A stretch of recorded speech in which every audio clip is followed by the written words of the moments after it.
Dukungan Presiden Joko Widodo terhadap Menteri Pertahanan Prabowo Subianto, bila berpasangan dengan putra sulungnya, Gibran Rakabuming Raka, berpotensi menggerus elektabilitas dua capres lainnya.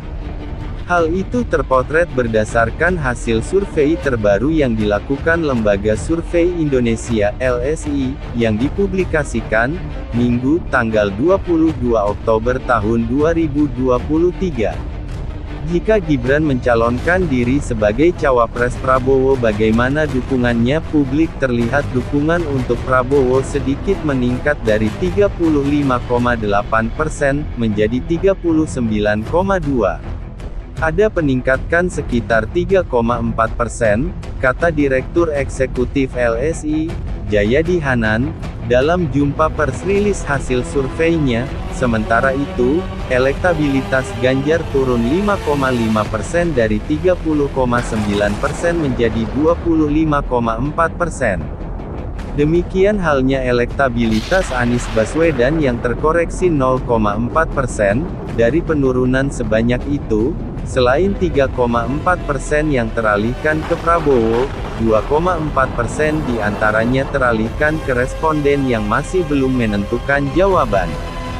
Swing voters diprediksi meningkat dari 13,6% ke 16%. Jadi memang kalau secara kasar, secara sederhana bisa terlihat, potensi majunya Gibran sebagai cawapres Prabowo meningkatkan perolehan suara Prabowo, tapi peningkatannya tidak terlalu banyak. Ada potensi untuk meningkat, seberapa besar realnya belum tahu, jelas Jayadi. Namun demikian, angka itu belum final. LSI menemukan hal menarik yang justru membuat faktor Jokowi-Gibran berpotensi kontraproduktif untuk Prabowo jika dikenakan variabel lain, yaitu pengetahuan responden soal hubungan kekerabatan antara Jokowi, Gibran, dengan Ketua Mahkamah Konstitusi Anwar Usman. Semakin banyak orang yang tahu bahwa Anwar Usman adalah paman Gibran, potensi penurunan suara untuk Prabowo jika berpasangan dengan Gibran justru semakin besar. Di antara masyarakat yang tahu atau pernah dengar bahwa Anwar Usman adalah adik ipar Presiden Joko Widodo, maka dukungan kepada Prabowo sedikit turun 31,6%. Dukungan kepada Prabowo lebih tinggi di kalangan yang tidak tahu bahwa Pak Anwar Usman adalah adik Presiden Joko Widodo, ungkap Jayadi. LSI menyampaikan, rilis ini dilakukan pada 16–18 Oktober tahun 2023 dengan target WNI berusia 17 tahun ke atas atau sudah menikah dan memiliki ponsel, sekitar 83% dari total populasi nasional.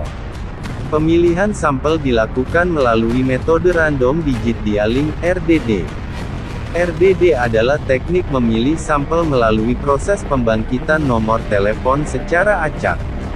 Dengan teknik RDD sampel sebanyak 1.229 responden dipilih melalui proses pembangkitan nomor telepon secara acak, validasi, dan screening.